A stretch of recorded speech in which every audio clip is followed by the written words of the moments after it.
अस्सलामुअलैकुम नाज़रीन इकराम, रोशनी light channel की तरफ से आप सबको खुश आमदीद। मेरी आज की वीडियो कुरुल्लुश और खान के बारे में है और आज 3 दिन की गैर हाजिरी के बाद नाज़रीन इकराम मैं आप लोगों के सामने हाजिर हूँ। और गैर हाजिरी की वजह मेरी तबीयत की खराबी थी। अल्लाह का शुक्र है कि अब मेरी तबीयत ठीक है और आवाज़ में भी काफ़ी बेहतरी आई है। नाज़रीन इकराम, महमूद बोज़दैक की तारीखी सीरीज़ अपना अंदाज और रफ्तार कायम करने में अमूमन चंद किस्तें ही लेती हैं, लेकिन पिछले चंद अक्सात के बाद साफ नजर आ रहा है कि कुरुल्लुश और खान सीरीज ने अपनी रफ्तार पकड़ ली है, जबकि अगली किस्त तो बेहद शानदार लग रही है। कुरुल्लुश और खान की 15वीं किस्त का पहला और दूसरा ट्रेलर रिलीज हो चुका है और इन दोनों ट्रेलर्स को सामने रखते हुए आज की वीडियो में इन दोनों का तज्जिया किया जाएगा।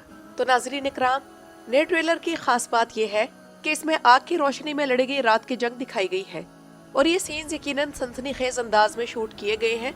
वैसे भी इस हवाले से दो अहम बातें ये है कि ओरहान बे को खुद गैमली का मुहासरा तोड़ता दिखाया गया है और शायद इस सीरीज में पहली बार है कि हीरो अपने बलबूते पर किसी मुहासरे से निकलने की कोशिश करता है, क्योंकि इससे पहले तो आमतौर पर यही दिखाया जाता था कि हीरो को बचाने के लिए कोई आता है, जबकि यूट्यूबर्स थंबनेल पर तुर्गुत की तस्वीरें लगा लगा कर तुर्गुत के आने की हाइप क्रिएट किया करते थे। वो अलग बात थी कि तुर्गुत के बजाय हमेशा कोई और आ जाया करता था, क्योंकि कुरुल्लुश उस्मान में तुर्गुत ने सिर्फ एक मौके पर आकर कुरुल्लुश उस्मान सीरीज में अपनी एंट्री देने के बाद उस्मान बे को बचाया था। और ये जंग दिखाने की दूसरी वजह यह है कि गैमली की फतह तारीखी तौर पर ओरहान बे की अहम कामयाबियों में शुमार होती है, इसलिए इसे ड्रामाई शिद्दत के साथ पेश किया जाना एक नेचुरल सी बात है। और ट्रेलर के इस हिस्से में जहां गैमलिक में होने वाली रात की जंग दिखाई गई है, तो यहाँ मर्द की आवाज और उसके लहजे की तारीफ हो रही है। जी हाँ, मर्द यास्चियोग्लो जो कि ओरहान के किरदार को एक खास रोब के साथ पेश कर रहे हैं, क्योंकि ओरहान के किरदार की जहानत और हिकमत की बहुत तारीफ की जा रही है कि वो जल्दबाजी में गलत फैसला नहीं करता और सिर्फ जीतने के लिए नहीं लड़ता। वो लड़ाई में माहिर है, लेकिन इसके साथ साथ सब्र से बेहतरीन मौके का इंतजार भी करता है। इसके अलावा वो बातचीत में डिप्लोमेटिक अंदाज भी रखता है और उसकी गुफ्तगू निपी तुली और असर रखने वाली होती है, जो कि किसी भी हुक्मरान के लिए बहुत जरूरी खूबी है। अगर सच कहे तो किरदार में कोई बड़ी खामी नजर नहीं आती और मर्द यास्चियोग्लो ने अपनी पर्सनैलिटी से इस किरदार को मजीद खूबसूरत बना दिया है। ओरहान के किरदार में भी मुझे खास तौर पर दो चीजें बहुत पसंद हैं। एक उसका सुकून, दूसरा उसका ठंडा मिजाज।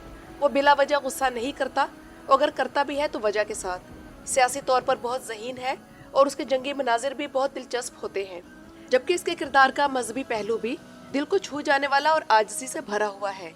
मिसाल के तौर पर उस मंजर में जहाँ फ्लेवियस ने ओरहान को कत्ल करने की कोशिश की, तब ओरहान नहायत ज़ब्त और तवाज़ुन के साथ इस सूरत हाल को काबू में करता दिखाई दिया।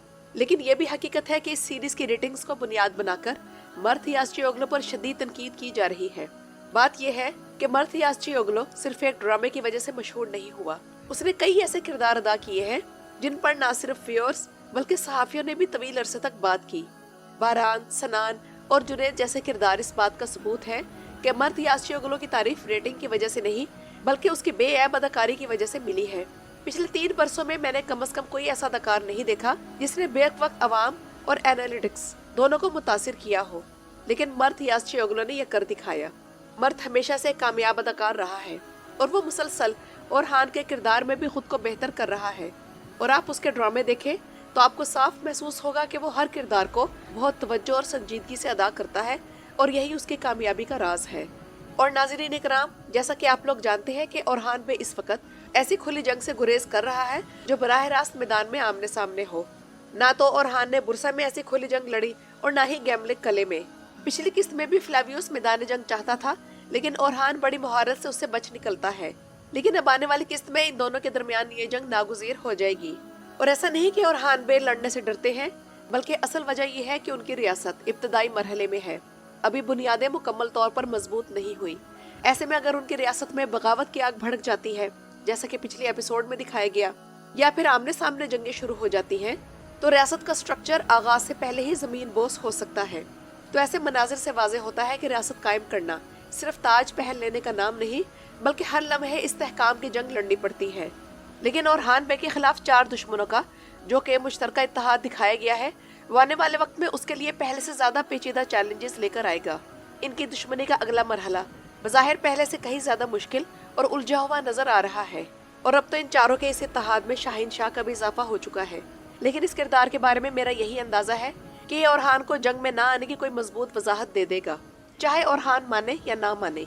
जबकि ट्रेलर में ये भी दिखाया गया है कि शाहीन शाह का बेटा येत और हान बे से कोई बात कर रहा है, तो या तो येत अपने बाप के खिलाफ जाकर ओरहान बे को सच बताएगा या ओरहान बे को खबरदार करेगा कि इर्द गिर्द के लोगों पर एतमाद ना करे, या शायद उसे मौका ही ना मिले। बहरहाल हर सूरत में ओरहान अब शाहीन शाह की तरफ से एहतियात बरतेगा। और बात यह है कि अगर येत खामोश रहा तो मुमकिन है कि शादी टूट जाए, क्योंकि शाहीन शाह की असलियत खुलने पर येत पे फिर उसी कैटेगरी में शामिल कर दिया जाएगा। और अगर उसने बात कर दी तो वही होगा जो कि मैं पहले कह चुकी हूँ, क्योंकि येत के ओरहान के साथ वफादार बनने की सिर्फ एक ही वजह नजर आती है, और वो है फातिमा के साथ शादी। वरना तो अगर उसके दिल में हुक्मरानी का लालच है तो उसे अपने बाप का साथ देना चाहिए था। यहाँ येत के किरदार की भी परतें खुलने वाली हैं और अब सही तरीके से मालूम होगा कि येत असल में किस किस्म का किरदार है और आखिर उसके जहन में क्या चल रहा है। और नाज़रीन इकराम, पिछली किस्त में दिखाए जाने वाले एक खूबसूरत मंजर की बेहद तारीफ हो रही है। वो मंजर फ्लेवियस का था कि जिसने शराब का प्याला भरा ताकि उसके अंदर जो अंदरूनी कश्मकश चल रही है उस तरफ से तवज्जो हटा सके, लेकिन उसे लम्हे उसे कुरान की आयत याद आ गई। वो रुक गया, आधा प्याला गिर गया और उसने उसे मेज पर रख दिया और उसे पी नहीं सका। ये गहरा और मानी खेज लम्हा था और शुक्रू ने वाकई इस सीरीज में कमाल कर दिया है। ऐसा लग रहा है कि वो सिर्फ अदाकारी नहीं कर रहा बल्कि वो असल में फ्लेवियस के किरदार में ढल चुका है। उसके तासुरात, उसकी आंखें, उसकी आवाज, सब कुछ उसकी अदाकारी के साथ मैच कर रहे हैं और जिस किस्म की तकलीफ उसके चेहरे से जाहिर हो रही है हम उसके साथ वो सब कुछ महसूस कर रहे हैं। फ्लेवियस ज़हनी तौर पर बिखरा हुआ और अंदरूनी कश्मकश का शिकार नजर आ रहा है। उसकी हरकतों से अंदाजा होता है कि वो सिर्फ बैरूनी जंग नहीं बल्कि अपने अंदर भी एक शदीद जंग लड़ रहा है। और फ्लेवियस के वो मनाजिर मुतासिर कुन थे जहाँ वो अकेला बैठकर अपने माजी को याद करता है। इन मनाजिर ने अदाकार की सलाहियत और इस किरदार की गहराई को नुमाया किया।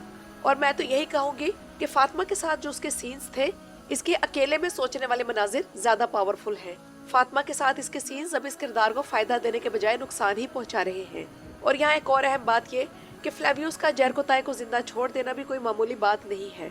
वो जरकोताई को आसानी से कत्ल कर सकता था, लेकिन उसने ऐसा नहीं किया, क्योंकि अगर वो जरकोताई को कत्ल कर देता तो बाद में फ्लेवियस को ओरहान के यहाँ कबूल करना ड्रामाई तौर पर मुमकिन ना रहता।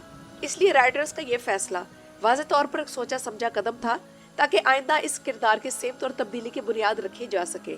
फ्लेवियस को आने वाली एपिसोड में ओरहान बे के यहाँ गिरफ्तार दिखाया गया है, तो इस हवाले से सिर्फ 3 ही इम्कानात हैं।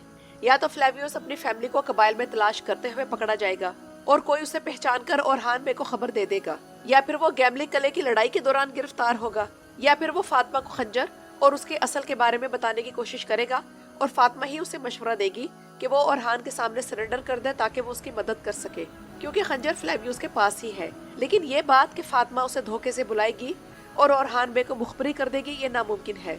और जैसा कि पिछले एपिसोड में दिखाया गया कि फ्लेवियस के कोई और बहन या भाई होने वाला था जब उसके वालिदैन को कत्ल किया गया, तो जहाँ तक फ्लेवियस के किसी बहन या भाई की पैदाइश का ताल्लुक है तो मेरा दिल चाहता है कि वो जिंदा रहे, खास तौर पर इसलिए कि फ्लेवियस के वालिद का इंतकाल हो चुका है। तो व्यूअर्स यही चाहते हैं कि फ्लेवियस को एक ऐसी फैमिली मिले जो उसे दिल से चाहे, उसकी अपनी एक दुनिया हो, एक घर हो, एक खानदान हो जहाँ वो हकीकी मोहब्बत महसूस कर सके। लेकिन ये भी मुमकिन है कि फ्लेवियस की असल फैमिली शायद जिंदा ना हो और जो किरदार आए वो नए होंगे जिन्हें हमने पहले नहीं देखा। और नाज़रीन इकराम, क्या आप लोग ये जानते हैं कि राइटर्स ने फ्लेवियस के किरदार का एक और नाम जो अकचोरा रखा था वो इस किरदार के हवाले से बहुत अहमियत का हामिल है, क्योंकि ये तातार तर्किश जुबान का लफ्ज है। क्योंकि मंगोलियन जुबान में चोरा का मतलब है गार्जियन या मुहाफिज, जबकि तातार मिथोलॉजी में अकचोरा ये किसी स्पिरिट या जिन की तरफ इशारा करता है, जबकि मुकम्मल अकचोरा नाम का मतलब ये है कि मेहरबान रूह या जिन। और ये तातार तर्किश जुबान का लफ्ज है। तो यहाँ से अंदाजा लगा ले कि राइटर्स फ्लेवियस के किरदार को कितनी संजीदगी के साथ लेकर चल रही है कि उसके बारे में हर तफसील का ख्याल शुरू ही से रखा गया। और नाज़रीन इकराम, एक बात जो मुझे फ्लेवियस के फैंस के साथ साथ खुद भी खटक रही है वो ये है कि अगर वो इस किरदार को सिर्फ जलील करने के लिए लाए हैं तो ये बहुत गलत होगा। दुर्सन के साथ जो सलूक हुआ वो बिल्कुल भी ठीक नहीं था और फ्लेवियस के साथ इस किस्म का सलूक नहीं किया जाना चाहिए, क्योंकि फ्लेवियस हमेशा सर उठाकर जीने वाला किरदार रहा है। तो ऐसा नहीं होना चाहिए कि फ्लेवियस को दुर्सन जैसे तौहीन का निशाना बनाया जाए, क्योंकि फ्लेवियस जैसे एक बावकार कमांडर के शाया निशान नहीं कि उसे इस तरह दिखाया जाए। और शुक्रू जैसे सीनियर अदाकार को भी ऐसी चीज कबूल नहीं करनी चाहिए, क्योंकि ये कोई साइड रोल नहीं है। और आधे से ज्यादा लोग तो सिर्फ फ्लेवियस के किरदार के लिए ये ड्रामा सीरीज देख रहे हैं। तो इसलिए जरूरी है कि व्यूअर्स के पसंदीदा किरदार की इज्जत बरकरार रखी जाए और उसे दुर्सन जैसे टॉर्चर का निशाना ना बनाया जाए। तो नाज़रीन इकराम, ये तो थी मेरी आज की वीडियो। اپنی رائے کا اظہار کمنٹس میں ضرور کیجیے گا۔ اس آواز کے ساتھ میری ویڈیو دیکھنے کا شکریہ۔